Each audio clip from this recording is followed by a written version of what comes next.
You're listening to a podcast from the Finnish Football Show. Right, Mark, yeah, put the theme music in. Right, welcome to the Finnish Football Show. My name is Rich Nelson. I'm joined by Keke. Hello, Keke. Hello. It's a very different pod this week. We're going to be talking about the upcoming Le Tournoi de France, which the Helmarit, the Finnish women's team, are going to be participating in over the next week or so. 3 games for Finland against France, Holland and Brazil. A nice little warm-up for Euro 22, eh?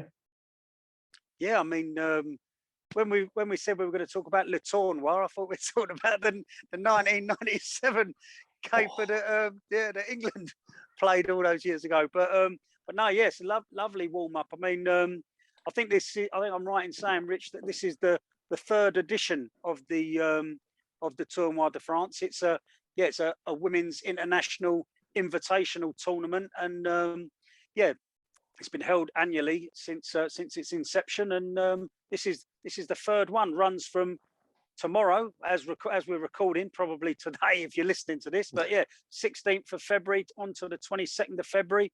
As you said, France, the hosts, Brazil and the Netherlands are in there as well.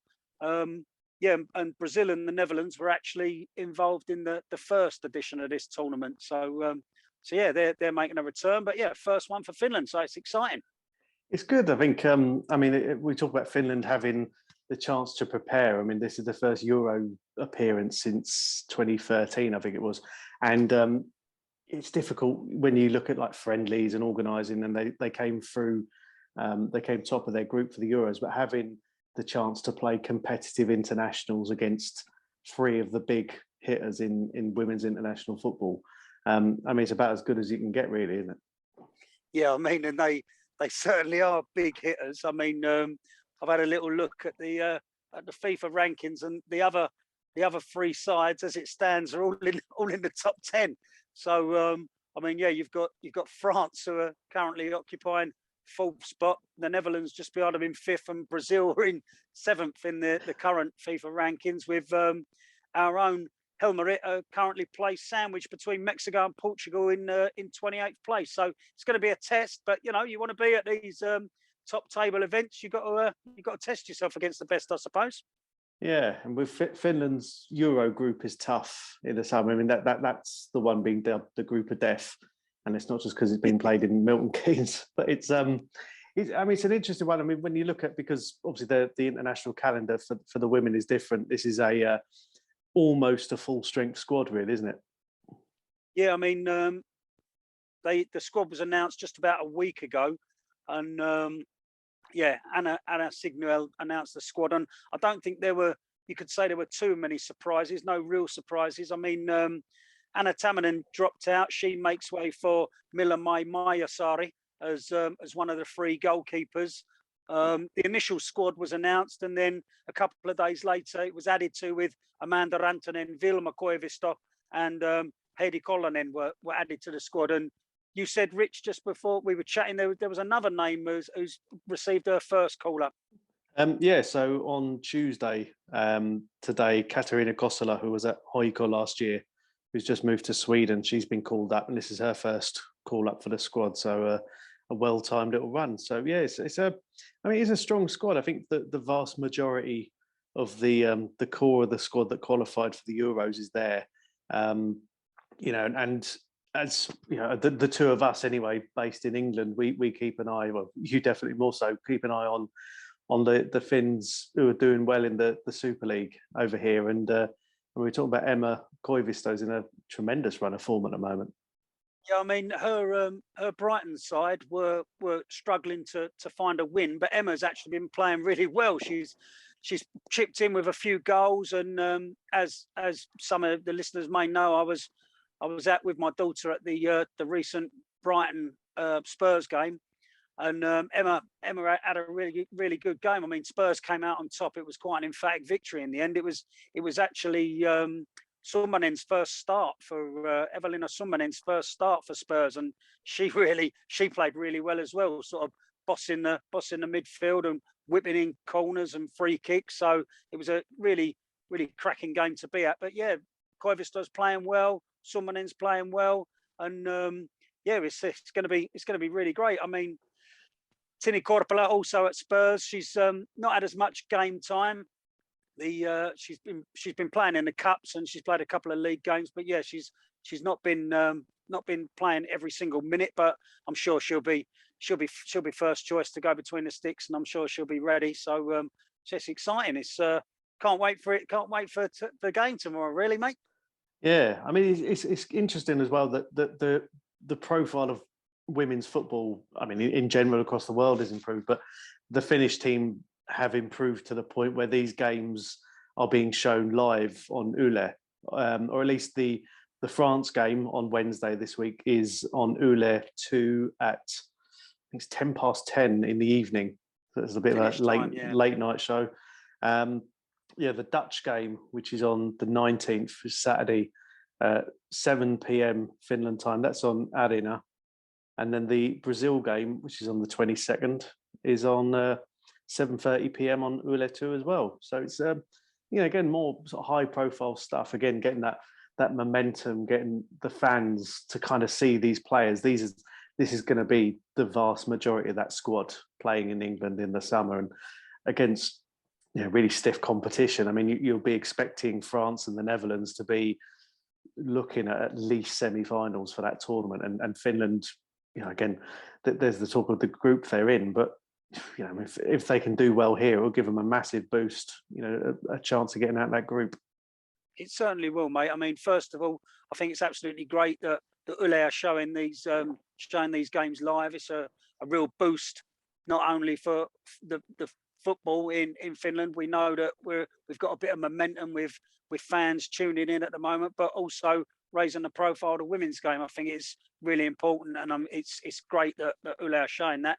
But yeah, as to your point, I mean, if I mean, you're not even talking about coming away with victories necessarily for this friendly tournament. If you can just pitch in with a performance and show you that you can match these sides, then that will give the girls a massive confidence boost going into the Euros in the summer. So yeah, I mean, it's really interesting.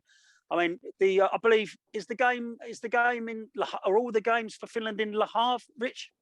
No, I think the first two games are in Le Havre and the third game is in Caen.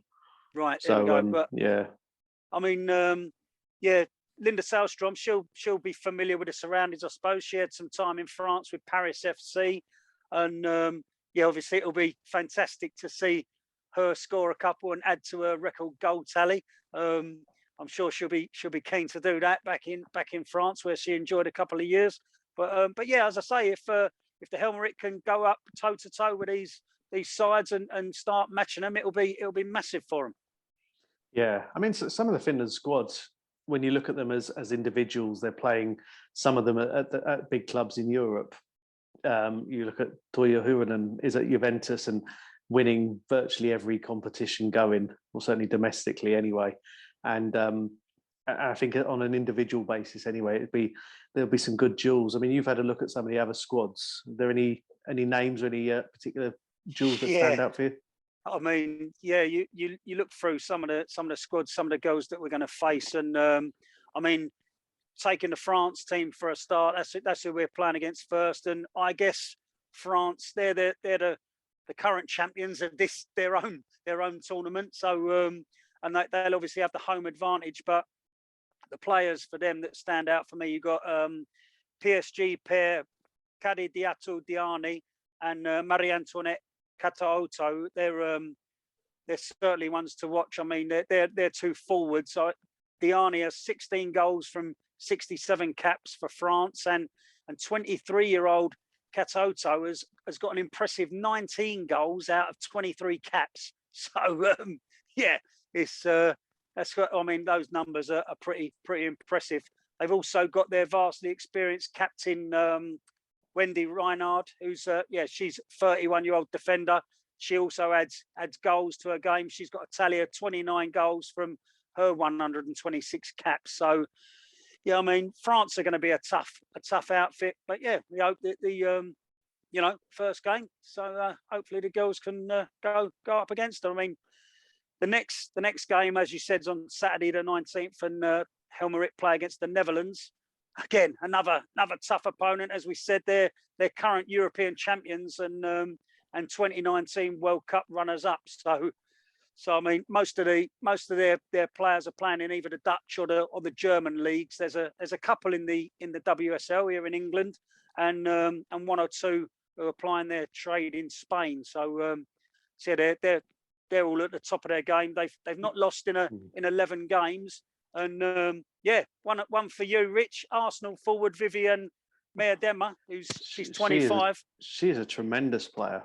Yeah, I mean, again, being an Arsenal fan, I'm somewhat biased, but some of the game. I mean, I've seen a few of the games she's played in, and she's just different class. Some of the things that she can do as a forward, not just scoring goals but creating them. She set a goal up in a cup game last weekend, and the assist was this sort of one of these amazing banana ones from her own half, and put the forward basically couldn't miss. But yeah, 85 goals she's got, 85 international goals.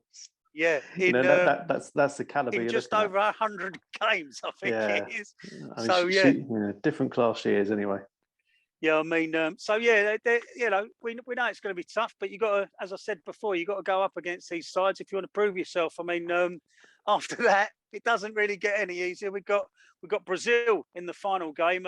You can't really mention women's international football without mentioning Brazilian midfielder Marta. I mean, she's been named FIFA World Player of the Year 6 times, and she's also got 4 Damallsvenskan titles to her name from her time in Sweden with various clubs there. I mean, she's regarded by many as the greatest female player of all time. So getting on a bit now, but it's she'll still be trying to pull the strings, I think, for the Brazil side. So that's she only has 113 international goals over her career. I'm sure I read that she'll be retiring at some point soon, but maybe this will be this was her last hurrah. But if we're talking about a Brazilian at a Le Tournoi, you'll be hoping for a 35-yard free kick bending around the goal, but hopefully not against Finland.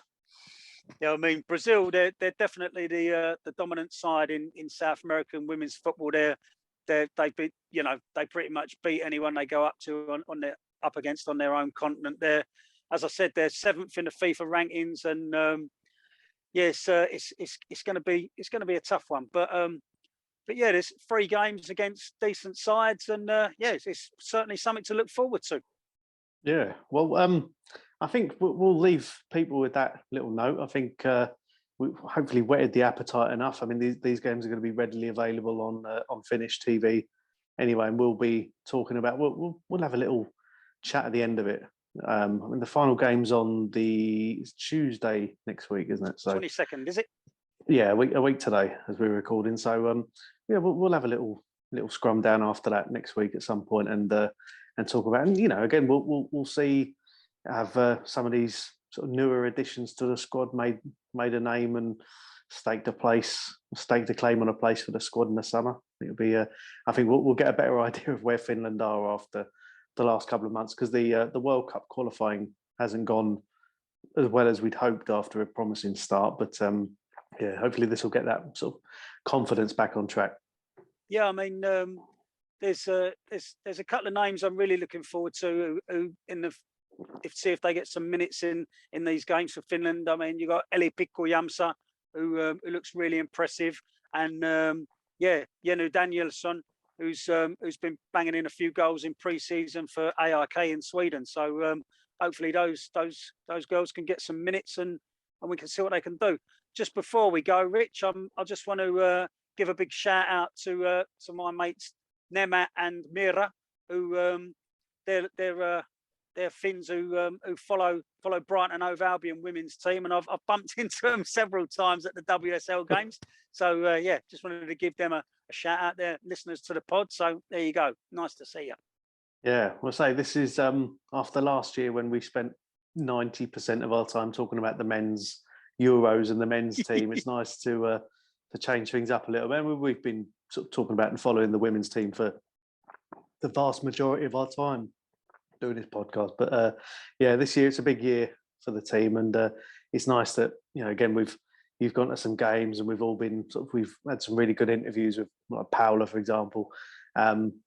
It's nice, that this stuff is getting some high profile. I'm not talking about us here. We're talking about actual mainstream Finnish TV, not two English blokes with Finnish wives talking about Finnish football.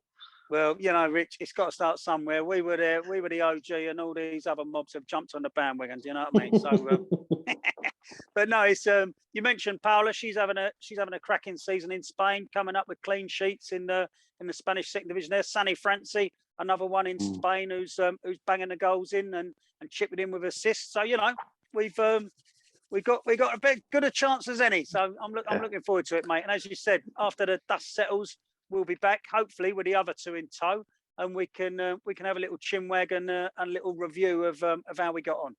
Yeah, we'll have a little tinfoil Le Tournoi trophy holding up. Quality.